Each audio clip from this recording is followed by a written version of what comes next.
지금 현재는 캡슐로 나옵니다. 뭐 액상 제품도 할 수도 있는데 현재는 지금 이제 캡슐 제품, 동결 건조해서 맞습니다. 그래서 받으면 냉동 보관하게 되는. 예, 예, 맞습니다. 왜냐하면 아까 말씀드린 것처럼 설포라판이 워낙 불안전한 물질. 예. 해가지고 그 다음에 이제 진공 포장해가지고 이제 이 설포라판이 기본적으로 비하고 습에 굉장히 취약합니다. 그래서 저희들이 온도에 취약하고 그래서 이제 뭐 진공 포장하고 해서 보내서 냉동 보관하게 되는.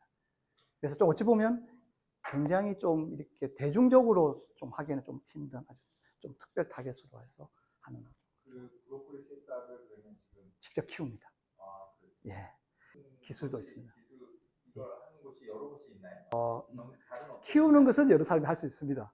근데 설포라판이 함유되게끔 키우는 것은 정말 어렵습니다. 종자를 선택해야 되고요. 저희가 할 수 있던 일은 뭐냐면 다른 거 아니고 저희가 설포라판을 분석할 수 있는 기술이 갖고 있기 때문에. 그래서 분석 양배추라든지 이런 데서 설포라판이 있죠. 근데 이제 이게 함량이 높다고 함량도 높고 그 다음에 이제 다 뭐 양배추도 마찬가지로 스프라우트에서 추출해야 됩니다. 근데 함량 차이가 엄청나고 예, 그 다음에 기능 차이도 좀 있습니다. 그리고 양배추에서 나오는 설포라판하고 브로콜리 새싹에서 나오는 설포라판이 좀 다릅니다. 이런 것들. 예. 그래서 지금 현재까지는 존스홉킨스 대학에서 밝힌 것처럼 다양한 십자가과를 다 해봤는데 브로콜리 새싹이 가장 최고다라고 해서 저희들이 종자도 선별했고 그 다음에 재배 기술도 어떻게 키워야 그 안에 추출했을 때 설포라판이 가장 많고 이게 핑크색이 나오는지 이 재배 기술도 저희들이 굉장히 고생 많이 했습니다. 그래서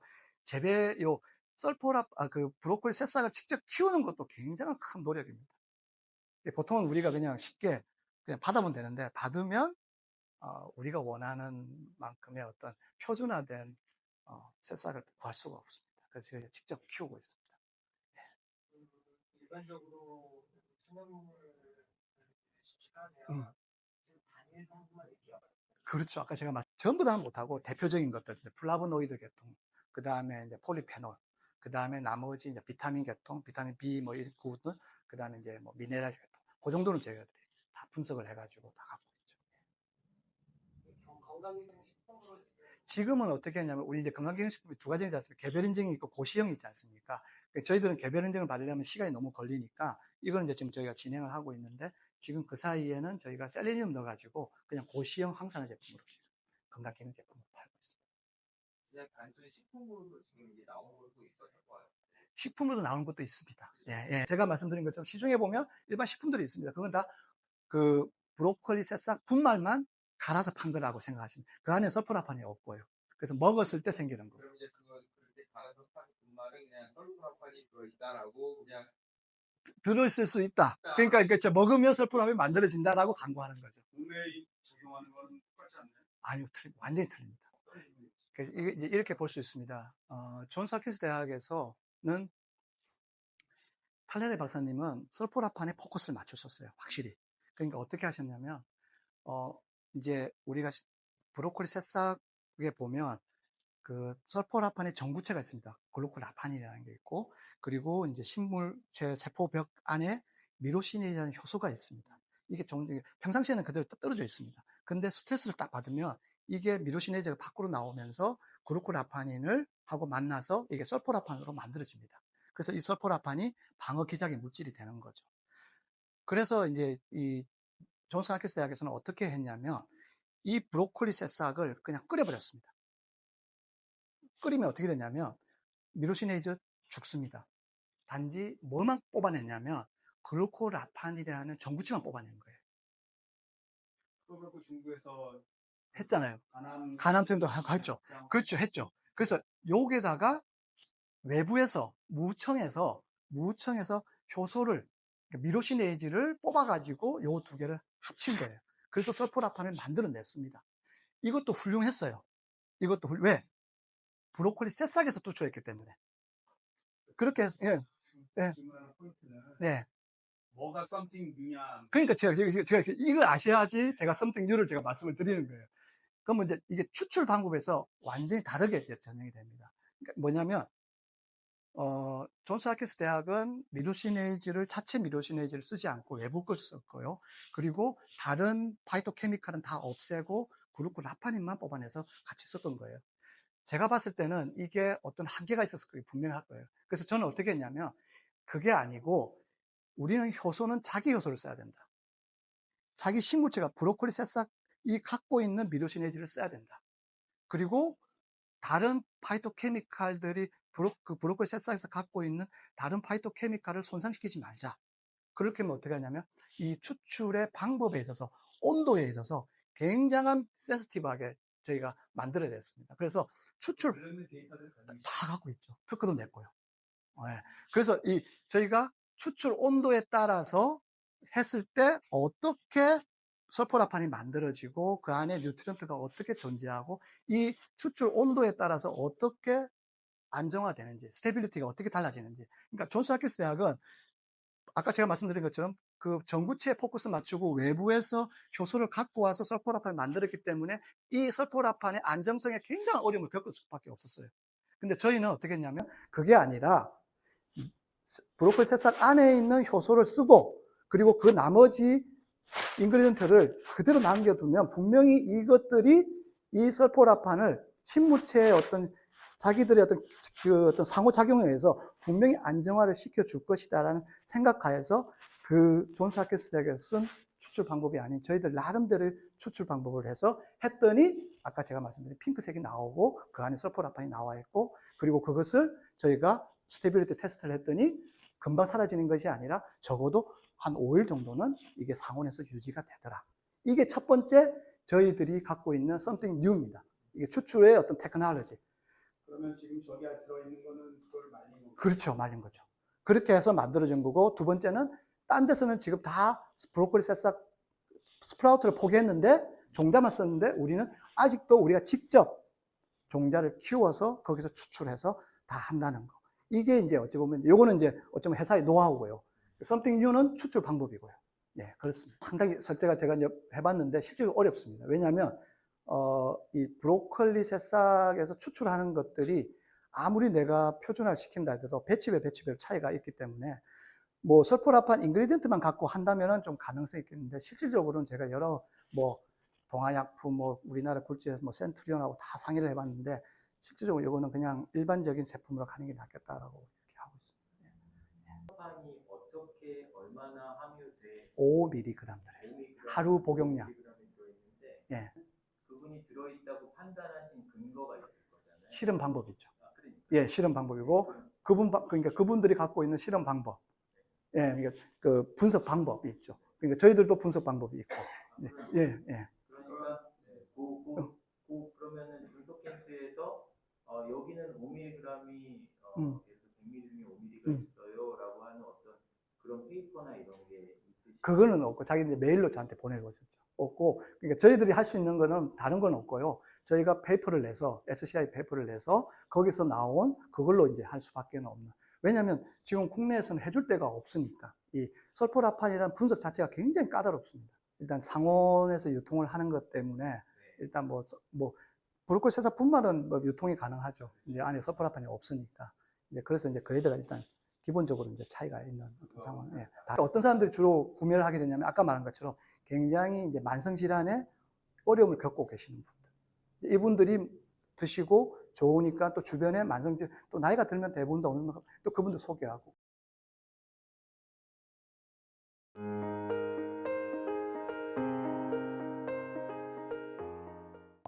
많은 사람들이 아는 물질은 아닙니다. 이름에서 나온 것처럼 썰 해가지고 황이 좀 들어있는 물질이고요. 설포라판인데, 알고 그래서 암을 예방하는 물질을 발견한 거죠. 탈레라의 박사가 이걸 처음 이제 했는데, 이분은 알다시피 이제 존스 홉킨스 의과대학은 암으로서 전 세계에서 가장 유명한 병원인데, 이분은 예방이라는 것에 포커스를 좀 맞췄어요. 다 그 당시에 1992년에. 그렇게 해서 암을 예방할 수 있는 물질이 없을까라고 해서 주로 지중해 연안에 있는 식단을 연구하는 가운데서 십자학과 중에서 어떤 힌트를 좀 얻으셨어요. 그 중에서 여러 가지 십자학과 식물들을 가지고 테스트를 했는데 그 중에 브로콜리 새싹에서 이 설포라판이라는 물질이 암을 예방하는 데 있어서 굉장히 다른 것보다 굉장히 높은 수준의 항암 효과를 보게 되었습니다.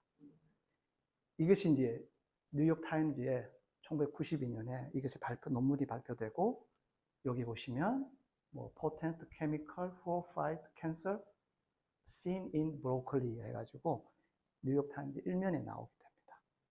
이제 이때부터 이제 이 설포라판이라는 물질이 세상에 이제 드러나기 시작됐습니다. 이제 이후로 20세기에서 가장 위대한 발견, 뭐 뉴욕 타임즈 1면 보도, 그러므로 해서 이제 브로콜리라는 것이 세계 10대 푸드에 선정이 되는 이유가 바로 요거입니다. 네. 그래서 그러면 설포라판은 뭐냐? 이것은 그 브로콜리 새싹 등 십자학과 식물의 해충부터, 그러니까 약간 방어 기작으로서 나오는 파이토케미칼입니다. 그러니까 자신을 보호하게 만들어낸 파이토케미칼 중의 일종인데, 다른 일반적인 식물에 비해서 이 설포라판이 갖고 있는 이 파이토케미칼의 이 이펙트가 굉장히 탁월합니다. 설포라판 할 이야기가 굉장히 많은데 제가 오늘은 그냥 아주 줄여서 좀 그럼 왜 설포라판이 좋으냐? 다른 거에 비해서 이제 이걸 보시면 생체 이용률이라는 게 있습니다. 바이오어베일러빌리티라는 게 있는데 흡수율하고는 조금 다릅니다. 그러니까 어떤 물질이 생체에 들어가서 이것이 대사를 통해서 어떻게 활용되는지를 나타내는데 뭐 생체 이용률은 영양소 섭취 효과에서 가장 핵심이죠. 근데 보시면 일반적으로 우리가 알고 있는 이제 건강기능식품에서 소위 말하는 주요 성분들입니다. 액티브 인그리디언트들이 보면 뭐 천신노출수입니다. 콜세틴이라든지 커큐민이라든지 뭐 미클스 수출물 같은 경우에 아시다시피 생체 이용률이 굉장히 낮습니다. 뭐 이거는 뭐 누구나 다들 이제 알고 있죠. 그래서 건강기능식품을 우리가 복용을 했을 때 효과가 그렇게 두드러지지 않고 아주 장기간 복용해야 되는 그런 이제 부분들이 있죠. 그래서 의사 선생님들이 주로 이제 우리 이제 건강기능식품 할 때 대부분 이제 이런 부분에 대해서 좀 타겟을 하죠. 왜냐하면 약은 보통 생체 이용률 pK 값이 보통 70, 80 이상 올라가거든요. 먹으면 딱 나오죠, 결과가. 근데 이 설포라판은 아시다시피 생체 이용률이 80%입니다. 굉장히 독특한 물질입니다. 어느 파이토케미칼 중에서 생체 이용률이 70에서 80 이상 될 수 있는 물질이 없습니다. 거의 의약품과 같은 수준의 물질입니다. 그러니까 아마 전 세계 어느 요 액티브 인그리디언트, 식물에서 나오는 액티브 인그리디언트를 찾아봤을 때 바이오어베일러빌리티가 70 이상 넘어간다는 것은 없습니다. 이 설포라판이 유일합니다. 그래서 이게 설포라판이 정말 이게 압도적인 생체 이용이다. 두 번째로 또 존스 홉킨스 대학에서 발견한 유명한 것은 이게 혈액 내 장벽 투과성이 있다는 것입니다. 보통 우리가 이게 뉴로디제너티브 디지즈 쪽 뇌신경 손상 쪽의 질병들을 하는 데 있어서 가장 큰 문제가 이 BBB를 통과하는 거였습니다. 그래서 뭐 아직도 뭐 여러 가지 물질들을 개발은 하고 있지만, 그래서 치매라든지 파킨슨, 그 뇌질환 쪽의 약들이 굉장히 어려운 것 중에 하나가 바로 이 BBB를 통과하는 것이 굉장히 어려운데, 이 설포라판이 BBB를 통과한다는 논문들이 발표가 됩니다. 그래서 존스 홉킨스 대학에서 암을 연구하다가 이제 다시 이쪽으로 터닝을 합니다. 요 뇌질환 쪽으로.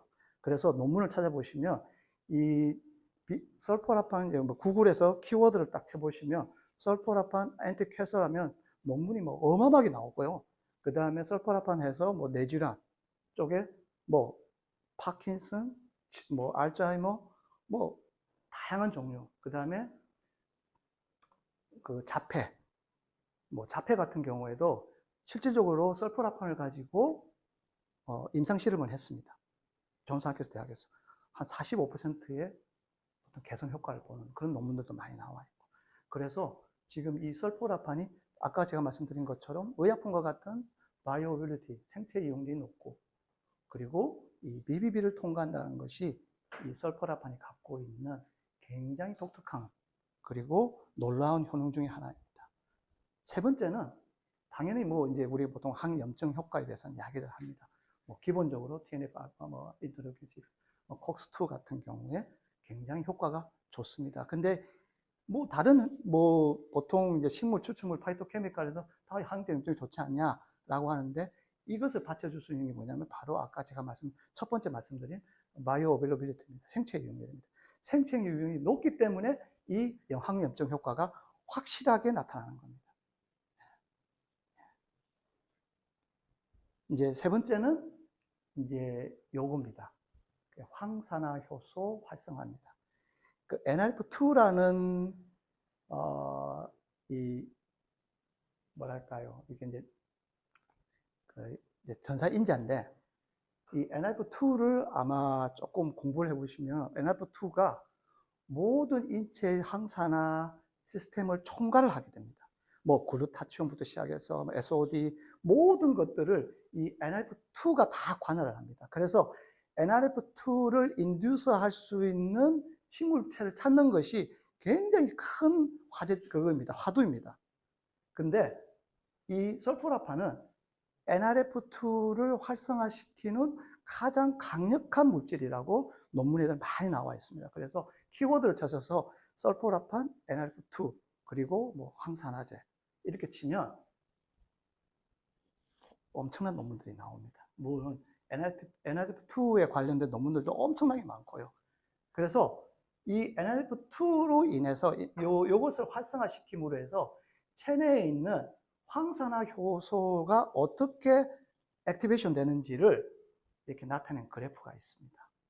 이게 논문이 나와 있는데 보시면 아까 말씀드린 우리가 일반적으로 알고 있는 액티브 인그리디언트들에 대한 황산화 효소의 활성도입니다. 굉장히 낮습니다. 낮을 수밖에 없는 게 기본적으로 생체 이용률이 낮기 때문에 이렇게 낮을 수밖에 없는데 이 설포라판은 이 NRF2를 유도해가지고 이 생체 활성화 효소율이 다른 것에 비하면 비교할 수 정도로 황산화 효율이 훨씬 좋습니다.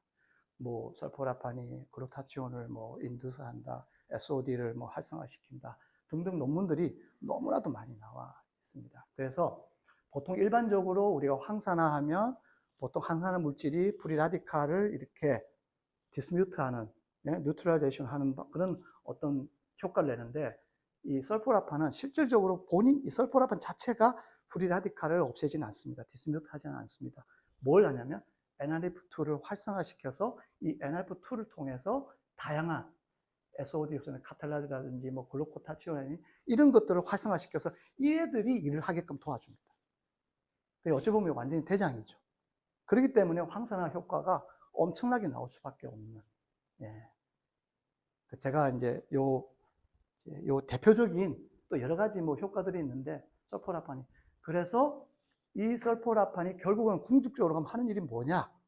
결국은 이제 미토콘드리아를 활성화시킵니다. 보통은 이제 우리가 노화 또는 질병의 어떤 홀마크를 찾을 때 보통 이제 우리가 결국 깊숙이 들어가다 보면 결국은 이제 미토콘드리아까지 쭉 들어가게 되는데 실질적으로 설포라판이 이런 BBB2가 그러니까 BBB2가 생체 이용률 그리고 황산화 활소, 항염증을 통해서 뇌신경에 있는 미토콘드리아 그리고 일반 신체 내 세포에 있는 미토콘드리아를 활성화를 시킨다는 것입니다. 그래서 그 미토콘드리아 디스펑션에서 나타나는 여러 가지 증상들을 이제 이 설포라판이 이렇게 개선시키는 논문들도 굉장히 많이 나와 있습니다.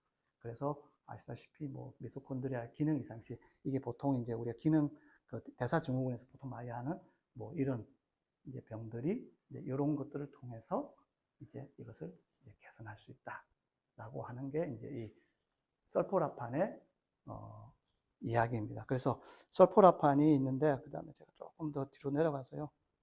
먼저 조금 암에 대해서만 조금 먼저 그냥 다른 건 안 하고 암하고 몇 가지 그러니까 설포라판이 가장 효능을 발휘하는 질병군에 대해서 조금만 설명을 드리겠습니다.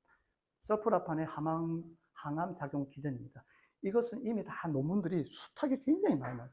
근데 설포라판이 갖고 있는 이 항암 작용의 기전에서 아주 독특한 건 뭐냐면, 보통은 우리가 이제 항암하면 어떤 타겟이 좀 정해져 있습니다. 어떤 메커니즘이 이렇게 해서 이것은 뭐 예를 들면 뭐 항염증 효과를 해서 뭐 이렇게 항암 효과가 있다. 또는 뭐 우리가 전이를 억제한다든지 뭐 어떤 뭐 신생 뭐 엔지오제네시스를 억제해서 뭐 그렇게 한다든지 이런데, 이 설포라판은 이 모든 것을 다 타겟이 있습니다. 뭐 프로폴리레이션부터 시작해가지고 뭐 전이 억제부터 뭐 그 다음에 뭐 인베이션 같은 거, 미티게이션, 여기까지 모든 것을 다 건드린다는 거죠. 굉장히, 그래서 설포라판에 관련돼서 논문을 찾아보면 여기에 관련된 항암 논문들이 정말 다양하게 나옵니다. 지금도 나오고 있고요. 그래서 설포라판은 지금도 하루에 2편 정도 나옵니다. 1년에 한 적어도 한 300편 이상의 설포라판 논문들이 지금도 계속 나옵니다. 1992년부터 시작해서 지금까지. 아주 독특합니다. 굉장히 독특한 물질입니다. 그래서 뭐 여기 뭐 설포라판에 관련된 뭐 논문도 제가 간단하게 이렇게 좀 설명을 드렸고요. 그래서 뭐 이제 설포라판이 이제 뭐 캔서 스템셀까지, 뭐 캔서의 줄기세포까지도 뭐 사멸한다는 뭐 그런 논문도 나오고 있고, 그 다음에 이제 치매 관련된 논문들, 뭐 알츠하이머부터 해서 뭐 뇌질환, 알츠하이머 이런 쪽 그냥 일부만 제가 보여드리고 있습니다. 그리고 이제 항염증에 관련된 것들, 예. 그리고 이제 당뇨 관련된 이거 이제 그 설포라판이 이제 인슐린 레지스턴스나 그 렙틴 레지스턴스에도 효과가 있다는 논문들이 굉장히 많이 나옵니다. 그래서 뭐 혈당 조절에 있어서의 뭐 설포라판에 하는 기능들 뭐 그런 것에 대한 논문들도 굉장히 많이 나와 있고요. 제가 오늘 이제 설포라판에 대해 쭉 설명했는데, 이게 조금 이제 이해를 하셔야 될 게 뭐냐면, 보통은 우리가 어떤 신물질을 딱 개발하면 보통 저희 같은 이제 기초과학자들은 이 신물질을 먼저 캐릭터라이제이션 시키고 그 다음에 이것을 이제 효능 효과를 이제 찾거든요. 그렇게 하고 그 다음에 뭐 독성 없어 그렇게 쭉 가는데, 이 설포라판은 다릅니다. 설포라판은 이미 다 논문들이 다 나와 있습니다. 독성 자료부터 시작해서 모든 기초 데이터, 메커니즘 다 나와 있습니다. 근데 문제는 물질이 없습니다. 상용화된 제품이 없습니다. 이게 설포라판이 갖고 있는 가장 큰 허들입니다. 그러니까 존스 홉킨스 대학에서 30년 전에 이것을 했는데 결국은 상용화는 실패했습니다.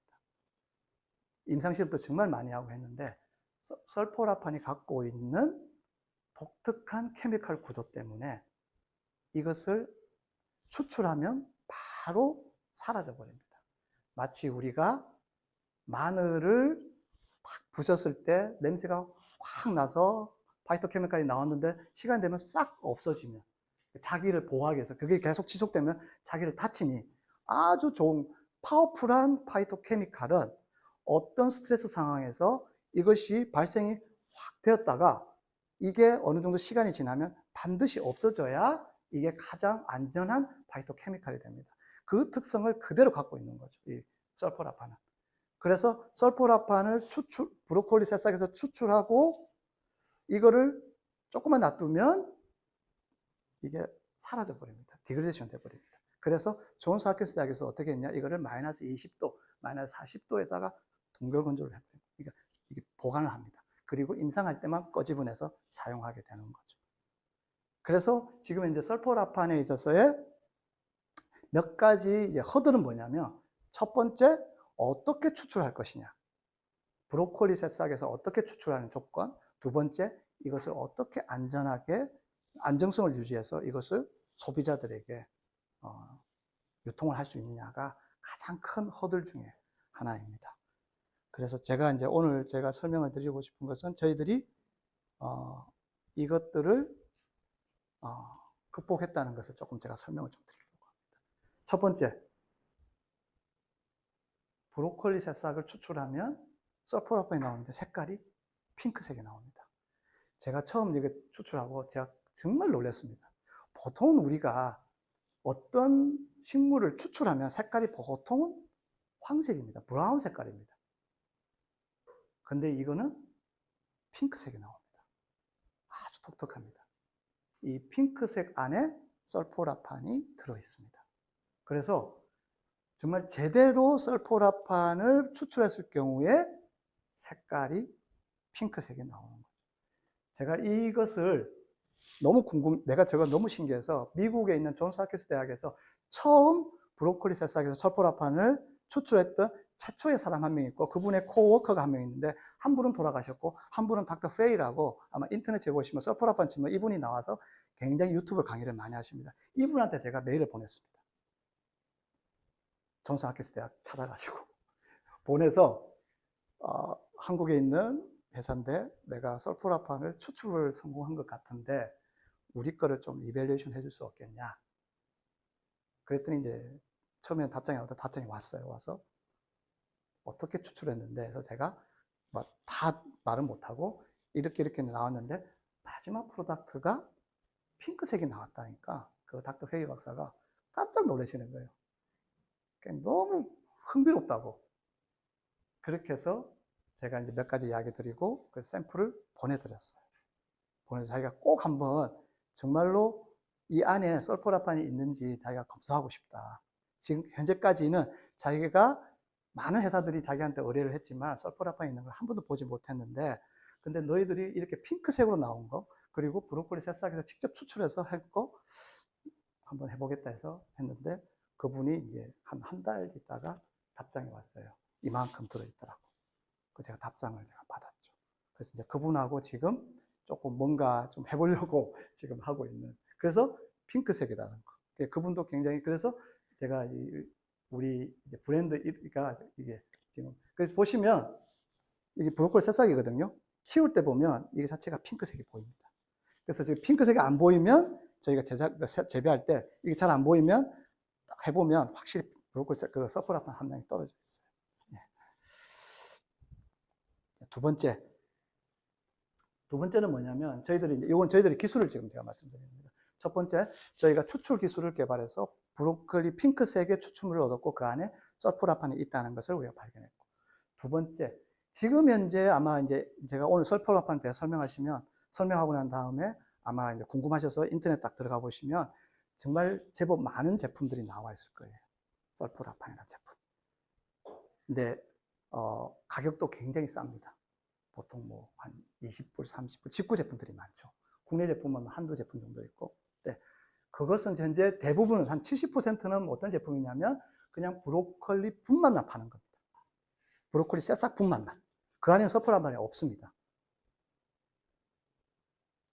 네, 이걸 좀 잘 아셔야 돼요. 시중에 이제 나오는 제품, 그러니까 브로콜리 제품이라고 해서 설포라판의 제품이라고 파는 제품들은 그냥 70%는 어떤 제품들이냐면 브로콜리 새싹을 그냥 건조해서 갈아놓은 분말 제품입니다. 그럼 그게 뭐건 설포라판 무슨 관계냐? 그것을 먹게 되면 우리 장에 있는 박테리아가, 미생물이 요 안에 그 브로콜리 새싹 안에 있는 전구체를 이렇게 효소작용을 통해서 설포라판으로 아주 소량을 만들게 됩니다.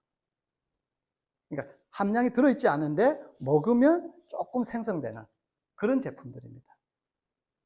효과가 그렇게 있지 않습니다. 존스 홉킨스 대학에서 이것에 대한 논문도 나와 있습니다. 기존에 나와 있는 이렇게 브로콜리 새싹 분말을 먹었을 때 설포라판이 얼마 생성되고 그리고 얼마나 생체 이용량이 얼마 정도 되는지 한 10% 정도 나옵니다.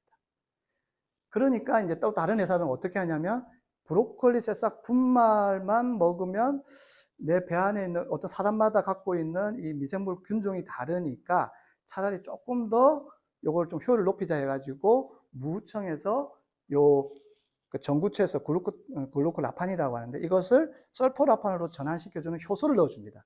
그래서 분말 플러스 효소를 같이 넣어줘서 조금 더 설포라판이 많이 생성되게끔 만들어주는 그런 제품들이 나옵니다. 그게 조금 더 이제 지금 아마 전 세계에서 가장 시장 점유율이 높은 제품인데 그것은 브로콜리 새싹 분말 플러스 미로시네이즈라는 효소를 넣은 거예요. 그러니까 그 안에는 설포라판이 없습니다. 그래서 우리가 그걸 뭐라고 하냐면 그냥 설포라판 형성 제품, 먹으면 만들어진다 해서 분류를 하는 거죠. 그 다음에 또 보시면 조금 가격이 높은 것 중에서 이제 이렇게 할 겁니다. 설포라판이 우리는 얼마 들어 있습니다 라고 이렇게 표현한 회사들이 있습니다. 근데 자세히 보시면 거기 보면 뭐라고 뒤에 라벨을 딱 보면 브로콜리 씨드라고 말 나옵니다. 익스트랙트. 그러니까 브로콜리 새싹을 키운 게 아니라 종자에서 추출해냅니다. 이 좀 산업이 조금 좀 그렇습니다. 좀 이해가 제가 좀 오늘 설명을. 그러니까 이 사람들이 브로콜리 새싹을 키우기가 너무 힘드니까 단가를 낮추려고 하니까 어떻게 했냐면 그냥 씨앗에서 기름 딱 짜내고 거기에 그 설포라판에 전구체가 들어있으니까 거기에다가 효소 넣어서 그냥 간단하게 설포라판을 추출한 겁니다. 근데 아시다시피 종자는 영양 성분이 거의 없습니다. 종자와 씨앗과 스프라우트는 새싹은 이게 영양 성분상 어마어마하게 차이가 납니다. 그렇기 때문에 종자에서 설포라판만 추출하는 거하고 스프라우트, 즉 그 새싹에서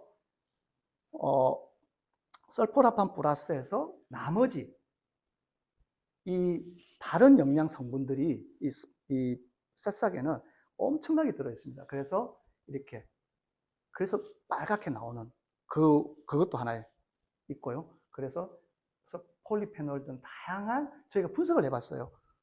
이렇게 해봤더니 정말 다양한 종류의 뉴트리언트가 들어있어서 이것이 지금 있는 기존에 있는 설포라판과 이런 파워풀한 다른 파이토케미칼, 폴리페놀 이런 것들이 합쳐져서 시너지 효과가 나타난다는 거죠. 그리고 더 재밌는 것은 이것들이 이 설포라판을 안정화시켜줍니다. 아주 재밌습니다. 그러니까 종자에서 뽑아냈을 때는 설포라판이 금방 사라져버려요. 근데 새싹에서 같이 추출했더니 이 새싹에 갖고 있는 다른 뉴트리언트들이 이 설포라판을 보호해주는 거죠. 물론 영원히 보호해주지는 않지만 저희들이 일반적으로 생각했던 것보다 훨씬 더 안정적으로 갈 수 있다는 거죠.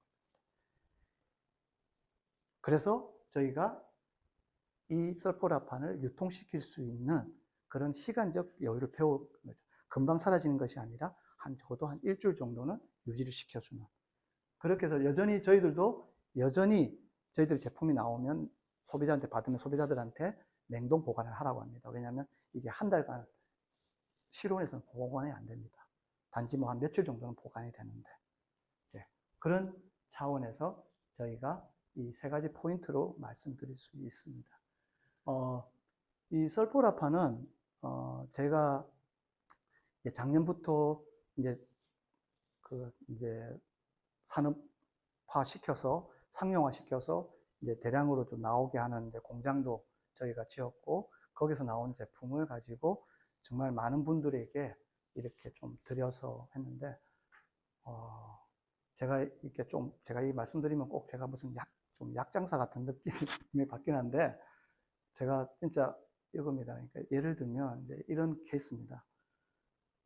치매를 그러니까 이게 아주 중증은 아닙니다. 치매가 오신 분을 드렸더니 치매가 완전히 개선되는 경우도 있었고요. 암 환자들은 너무 케이스가 많습니다. 염증 수치, CRP 수치가 떨어지는 거, 그 다음에 WBC, 백혈구 수치 올라가는 거, 그 다음에 호중구 수치 올라가는 거. 이건 너무 많습니다. 항암 치료가 너무 버거운데 설포라판 드시고 항암 치료를 할 수 있는 분들. 그리고 더 놀라운 것은 이 염증 효과가 있을 뿐만 아니라 그것도 있습니다. 이 통증 완화 효과가 굉장히 높습니다. 그래서 저희들이 이제 몇 번 그 경험을 해보면 췌장암 환자들의 고통이 굉장히 심한데 설포라판 드시고 굉장히 고통이 완화되는 그런 케이스도 보죠. 파킨슨병,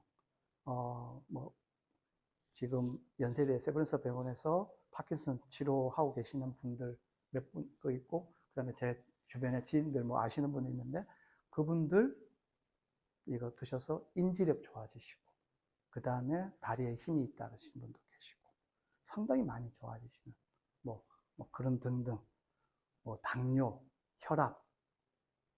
그래서 이게 꼭 무슨 만병통치약 같은데, 제가 이제 생각하는 것은 그겁니다. 가장 기본적인, 그러니까 질병의 코어를, 루트를 건드리는 거죠. 루트를 개선함으로 해서 그 사람이 갖고 있는 어떤 증상을, 다양한 증상들을 완화시켜줘서 이게 마치 만병통치약처럼 보이는. 담양에 있는 에코 월드팜 현장 답사를 다녀왔습니다.